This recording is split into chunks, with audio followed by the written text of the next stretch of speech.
Hey guys, welcome back to another episode of Straight Talk. In this episode, we're here at our Istanbul office with Cameron Dagan. Cameron, how are you? I'm very well. How are you? I'm good. In the very last episode, I have said that you and I had dressed differently for that particular date, but it turns out to be every single day occurrence. What is this style about, and why am I dressed so differently than you? Well, I mean, you've got this sporty casual suit type thing going on. Right. Whereas I thought today I'm going to leave early because I'm going to go and meet the kids. So I want to dress a little bit more casual, a little bit more outdoorish rather than officey. I like the way you dress Thank normally. You're very fashionable. But I when wouldn't it go comes that to far, straight but- talk, from time to time we have new audience who've never seen us before. Okay. So for these people, I think, I need to come with, all the suits and ties and stuff like that in front of everybody. But you're just like, you know what? I'm casual, mate. I'm casual. But that speaks confidence. I'm comfortable like this. That's what it is. But you are confident as well. For many, many years, I had to wear a suit and a tie. For many Did years you? at work. Yeah. I've never seen you wearing a tie. Yeah, I know. But I did for many years. And, once I got out of that lifestyle, I said to myself, I'm never, ever going to wear a tie ever again. So what are we talking about today? It's a very interesting subject that we're going to cover today. I think the reason why we wanted to do this episode is because last week, was it, our operations meeting? In our operations meeting, the operations department meeting, this is where we usually discuss some of the concepts and some of the product lines, so to speak, if this is the right term to refer to, that we as a company would want to get behind. And for 2023, we did have a serious meeting about what we are going to get behind this week. And among those subjects that we have lined up, there were two things that were rather interesting that I really, really wanted to talk about, because these are the two things that are going to be extremely beneficial for the clients who understand the kind of value that is behind these particular concepts. And also it would prove the fact that we are a kitchen here, and we cook different what you might call that, broths. Yes, of investments, of investment opportunities, because we strive for that, don't we? As a company policy, we strive for bringing in more value to the market, to be able to differentiate, to be able to have that competitive edge, rather than X property is selling this building, Y property is selling that building. We say, okay, let's go back to the drawing board. How do we give people more benefits, more ROI? Because at the end of the day, at the very core of what we do, it is investment consultancy, isn't it? Very much so. I mean, although our logo or like our tagline is for lifestyle and investment, right? We tend to, particularly in Istanbul, the South Coast is a little different, but particularly in Istanbul, there's a very strong investment aspect when foreign nationals are investing or buying real estate in Istanbul. So we need to give them that investment, that the buy below market value, make sure that there's an ongoing income generated, stable income. And most importantly, as I always say, whatever you buy, make sure that there's an easy exit to market.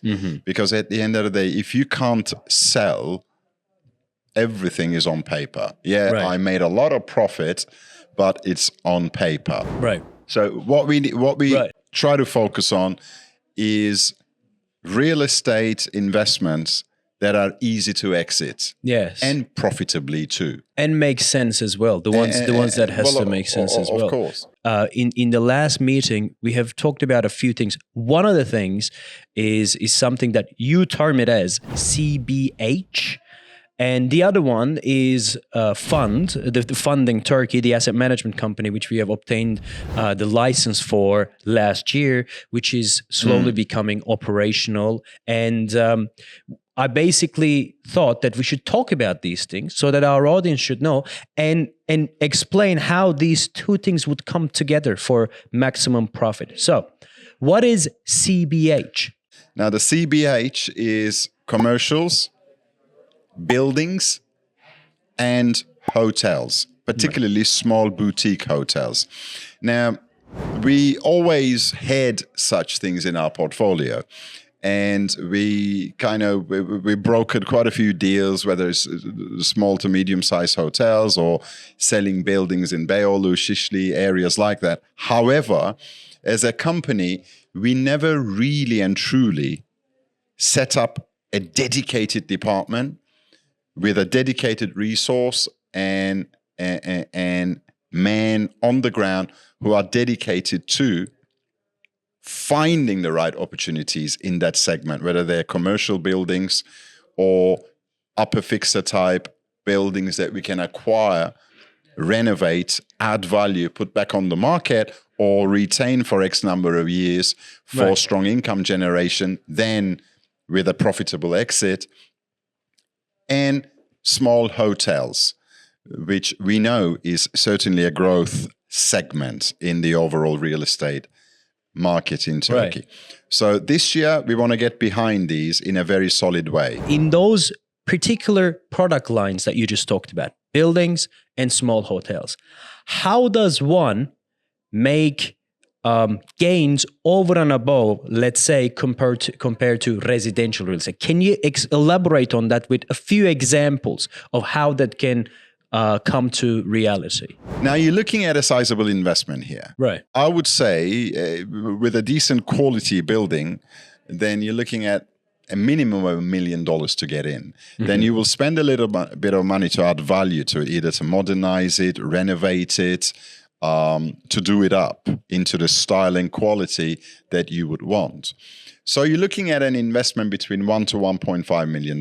Now, with that, in Istanbul, you could end up buying, 5, 6, maybe more residential apartments that you could let out. Mm-hmm. Now, will a building give you a higher ROI than, say, 5, 6 residential apartments? It could do, provided you know what you're doing. You're buying below market value and you're adding value to it. Mm-hmm. So a lot of factors have to come together. You need to know where to buy. You need to buy below market value so that you're profiting when you're buying. You need to do it up, fix it up, and you need to do it economically, cost effectively, with the right design that is trendy enough, funky enough to attract the tourists or holiday makers. Then you need to operate it. Let's animate this scenario a little bit, okay? Take me as a client. Okay. And run me through your company with your companies doing certain things and your people, my entire journey from my entry to my exit. Now, I do have a $2 million budget and I want to gain the maximum amount of ROI using every single service that the Property Turkey group of companies that can give me. Now, how would you advise me to proceed? What should I do first? You'll probably say you need to buy a building, correct? And what comes after that and how do I exit? Let's animate that. There could be many things you can do with your $2 million investment. Right. Certainly, buying a building in the right spot of Istanbul, doing it up, and then operating it is one of those ways. Right. If you were to come and purchase a building, what do we do for you as Property Turkey? Right. Which was your main question. Well, we'll identify the right spots and the right purchases. So you source the product. We source the product. And hopefully we would have purchased it for you below market value. So you're profiting when you're buying. Right.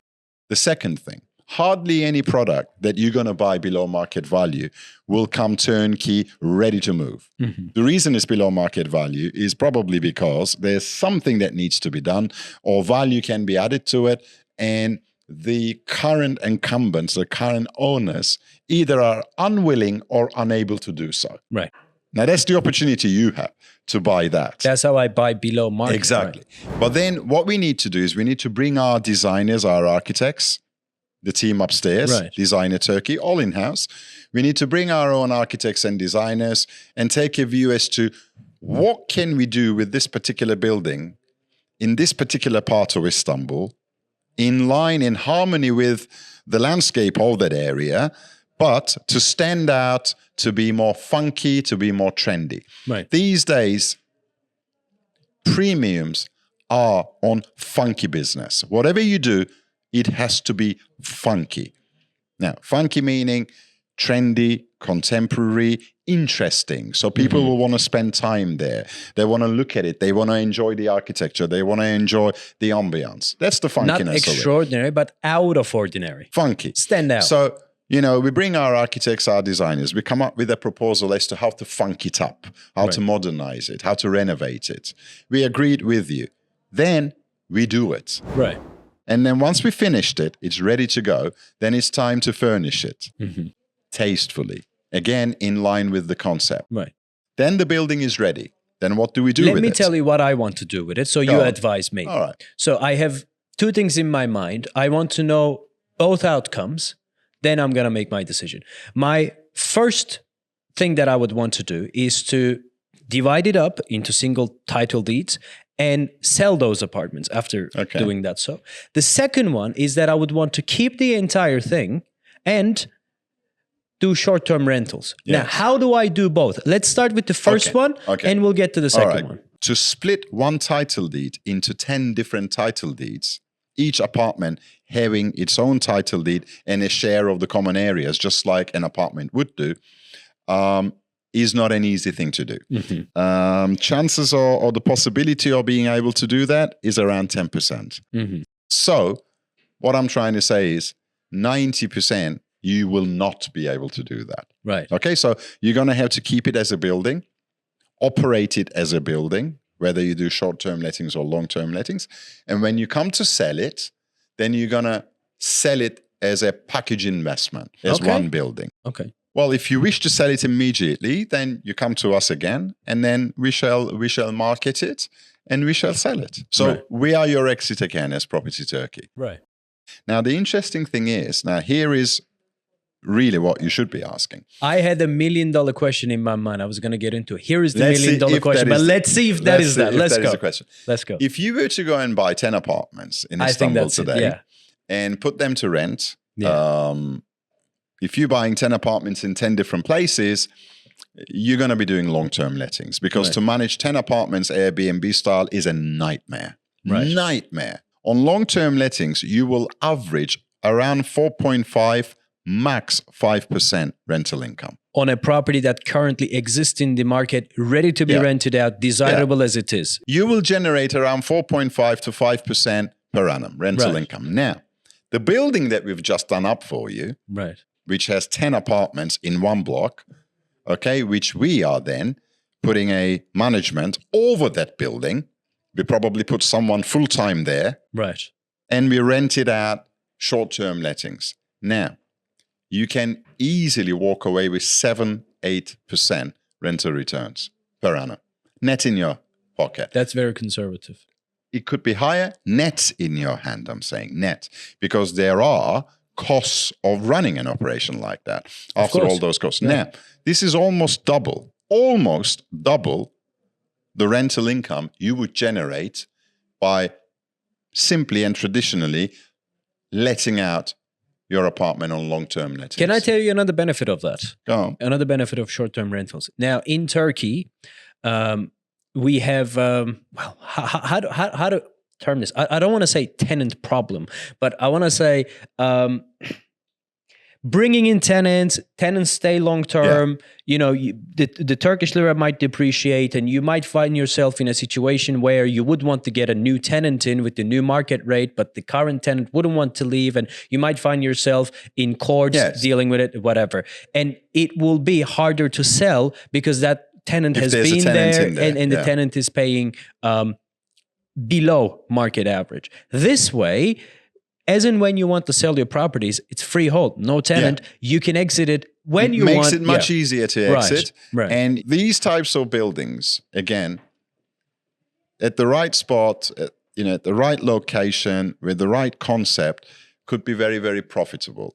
And as an investor, you have the comfort of having us on your side throughout the whole journey, including managing and letting it out for you. So you can make one of the most sophisticated real estate investments, which, believe me, buying a building in Istanbul, doing it up, setting it as short-term lettings and managing those short-term lettings is a sophisticated real estate investment. Right. That otherwise would need a lot of your time to manage. But you don't need all that because we'll do all of it for you. So you will be a passive investor in a very sophisticated investment structure, if you see what I mean. Cameron, why would I do that? Why would I do that as opposed to in my home country or in some other country? What is it about Istanbul that I should do this type of an investment? Now, if you look at the figures, Istanbul is currently third most visited city in Europe. That's correct. After Paris and London. Right. However, if you look at the graph, and again, if you look at, take most popular tourist destinations of Europe, Paris, London, Rome, Milan, Madrid, Barcelona, Istanbul. And look at those, where they were 10 years ago in terms of tourism numbers and where they are today. I can assure you, without doing the study, you do it, and if I'm wrong, say I'm wrong, but I can assure you, you'll find that Istanbul has the steepest graph in terms of growth numbers. Cameron, I'd like to congratulate you. You're right. Okay. Now, at that projection, you can very clearly see that tourism, which is all about short-term lettings, tourism is a growth sector in Istanbul.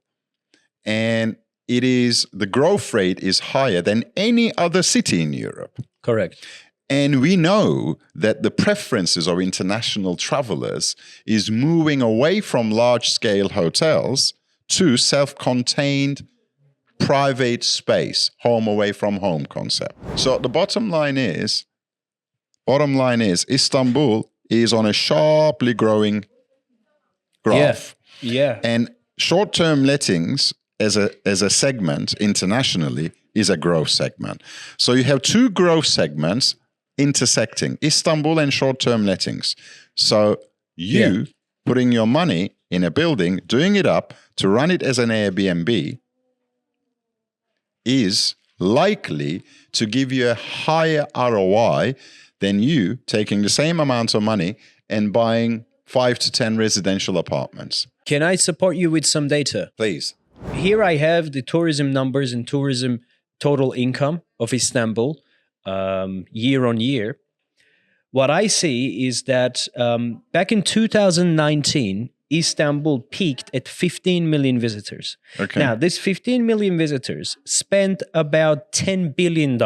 Okay. Now, obviously, the COVID came and the lockdown happened, and we rebounded back in 2022 with about the same number, 15.5. This time, these people spent $13.7 billion. Now, that's an increase of 37% more income from almost the same number of tourists. Now, that's very important. That means that people are coming to Turkey to actually spend the money, not to go to Grand Bazaar and pick up some, evil eyes or whatever. They come to Turkey and they would like to pay for the place that they stay. They would like to pay for the restaurants that they go. The profile of tourists who visit Istanbul is not the same as what it was 15, 20 years ago. Yes. Today, people don't come to Istanbul for Grand Bazaar. Well, they may go to the Grand Bazaar, the Topkapı Palace, the underground cisterns, and all sorts of many historic Roman, Byzantium, Ottoman remains that we do have in Istanbul. But they also come here for what we call cultural tourism. Yes. They also come here to enjoy the city, to walk around in Nişantaşı, to go to Bebek, to cross the Bosphorus over to Kadıköy and to walk around there and see the promenade, and to eat in some very decent restaurants that we have in Istanbul overlooking the Bosphorus, etc. So now Istanbul now offers a lot more than Grand Bazaar. As Property Turkey, we need to capitalize on that, and we need to make sure that our clients, our investors also capitalize on that. Hence, I tasked our operations department this year, it's one of their main things to do, is to bring us buildings and small hotels that are suitable for short-term lettings, for investors to come, to acquire, to add value, and to maintain for a number of years. I see that as a very, very viable investment. Cameron, I'm going to ask you about how does this tie in with the fund operation that we're doing. But before I get there, I have found some interesting information about Istanbul. I want to give that data and we will roll on. Did you know, Egypt, right? Egypt is one of the most visited countries in the world. The pyramids, the ancient Egypt, the food and everything. Entire country of a population of an almost 100 million, right? It's so popular. Istanbul has the same amount of tourism revenue as Egypt. Was entire Egypt. Right. Almost $14 billion, 13.95, that's Egypt, and 13.77 is Istanbul. Istanbul wasn't like this a few years ago. A few years ago, the revenue was low. The number was there, but the revenue was low. So that's one interesting aspect. And Istanbul's tourism revenue is more than Ireland, Hungary, Israel, Finland, and in some cases, Hungary and Ireland put together. It's more than two countries. Their tourism revenues. Right.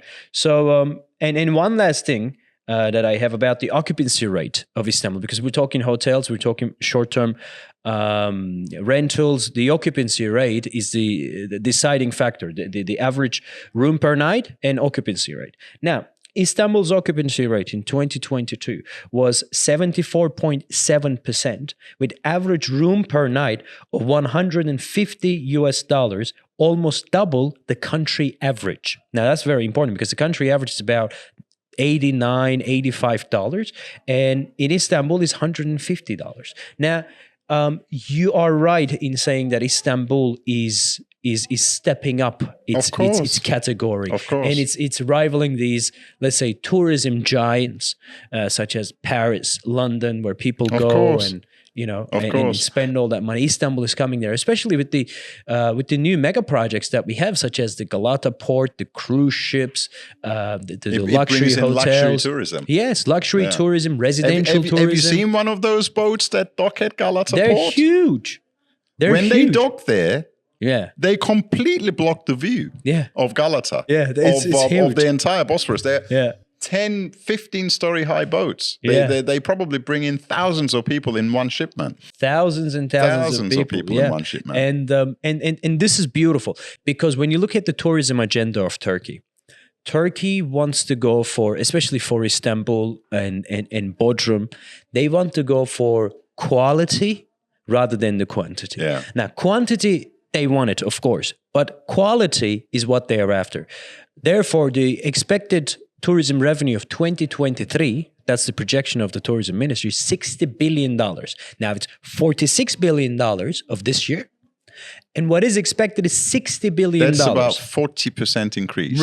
Right. And they have the means to do that because they invest in it. We see that. They invest in it. Oh, they are investing in it big time. So 100%. Buildings, boutique hotels, fixer-uppers, relying on the popularity of Istanbul, the tourism potential of Istanbul. We're on the same page. Now, talk to me about how does that tie in with the fund operation that we have? What are some of the benefits that we could get from that? To sum it up, let me explain what the fund is. Right. So this is an asset management company. Yes. That operates under a license from the SEC of Turkey, which is the SPK Capital Markets Board. Capital Markets Board in Turkey. Right. This now makes our fund operation official with a license, so we can go out to public and we can legitimately board investors. Mm-hmm. So over the past 5-10 years, we managed to build a collection of 10, 20 clients with deeper pockets who, from time to time, for either this or that project or for all of the projects or initiatives we have as Property Turkey, they've been pooling their resources together with me. Right. We've built this expertise in-house already. And through the umbrella of Property Turkey, the agency, Property Turkey itself, the design and build team upstairs, Designer Turkey, our management and rental department that looks after lettings and management, our legal department in-house, and also our sales office management structure where we go and we take over large-scale development projects and exclusively sell those. We've got the whole thing under one umbrella. Mm-hmm. Now, that is behind Funding Turkey. So with the license, we can open funds. And these funds are regulated. And from the viewpoint of the investor, there are two major advantages. Number one, you're not only putting your $1 or $2 million in, there are 10 others, 20 others who've matched you, right. Maybe more, maybe less. So you're talking about a rather large scale of fund. Yeah. So, hey, what's the best deal you're going to give me? So bargaining power. Larger the fund, larger the bargaining power, the leverage. Larger the leverage, the bargaining power, more you profit when you're buying as an investor. So a big tick there. Now, the second big thing. Within the fund, there's no corporation tax, there's no income tax, and there's no capital gains tax. So you know the building that you bought. Right. Okay, you said, I have a budget of $22 million. So let's buy this building, do it up, turn it into 10 apartments that we're going to let for the next 5 years via short-term lettings. Well, guess what? What we can do for you is we can put that $2 million into a dedicated fund for you. Right. That fund goes and buys that asset, develops that asset, and starts operating that asset. So all that income that is generated from that asset goes into the fund, tax-free. Wow. And after 5 years or 3 years, you made enough profits out of it. You've generated good amount of income. And we have another investor who wants to come into the market, and he's willing to pay you a handsome sum for your asset with tried and tested, proven track record of smooth operation. Guess what? You've made a lot of profits, Mr. Alaaddin. Do I pay capital appreciation tax? You pay zero tax. No capital appreciation. Nothing. Now, that's what the fund does for you. Right. So this Funding Turkey, with its license, will have two main types of funds. Real estate investment fund, which in most countries are known as REITs, Real Estate Investment Trust. Right. And this particular fund, all it does is buy and sell real estate, and it profits. Mm-hmm. It can buy, hold, generate rental income, then sell, but it's real estate. Right. The second type of fund that we shall have is venture capital fund. Now, venture capital fund is where you can bankroll and invest in any business segment. Doesn't have to be real estate. It could be anything. Also, within these two categories, we are able to open dedicated funds for you. So, Alaaddin, you come on board and you say, hey, Cameron, do you know what? I'm going to be investing a hefty amount of money in Turkey. Okay. However, I don't want to be associated with any other investor. I want to write my own destiny. I want my own private fund. And appoint you guys to manage it. And I also want to sit on the management board, Cameron. Okay. Although I trust in your expertise and you'll do it, I want to be present on the board. You inform me on everything. Not just inform. You can make decisions also. Right. Now, what we can do for you is we can open a dedicated fund for you where you're 100% owner of the fund and we manage it for you with you sitting on the management board. Equal say to us. So we jointly manage your own fund. Or you could turn around and say, you know what? I'm 100% owner of the fund, but you do it. I'm not interested in managing it. We'll do it. But you have the option to actually present yourself on the management board of that particular fund. So this is what we're coming into market. Right. We're going to be launching in a mass right. way very, very soon. Right. And hopefully boarding investors who are looking to gain the distinct advantages of being in a licensed fund. And believe me, there are many advantages. I only gave you a couple of them. There are quite a few other advantages that buying real estate straight out to your name will not give you. Right. Fantastic mechanism. I know the entire idea, and I know the burden on my shoulders as to I should be the one to, communicate all the advantages of the fund when the time comes. Yeah, hopefully. Currently, we're working on a lot of things that are going to make the investors' lives easier to understand what it is and how it operates. And yes, you're right. Currently, the people who we have are the people that we have been working with, which is how these things start anyway. We're not out there saying that, we are a asset management company. We have been managing. Here's our track record and stuff like that. No, we're not going into that type of competition because that's not who we are. We're always after people, hey, you like us, you know what we do. Here's a financial instrument that we can work together and let's try this out. And here are the benefits of it. So that's how the idea came to be. And you never know where it's going to evolve into. Just like we never knew what Straight Talk was going to be evolved into to be what it is today. It's a lovely show that a lot of people love today, and it's a bond between us.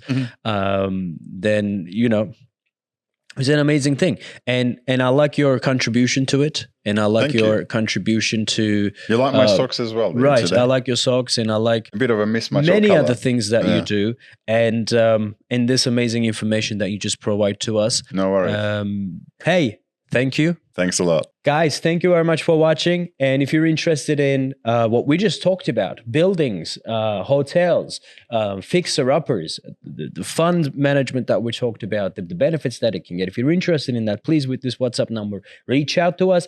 Any suggestions, any questions, comment section down below is there. Please give your comments. We read them. Thank you very much for watching, and see you in the next one. See you.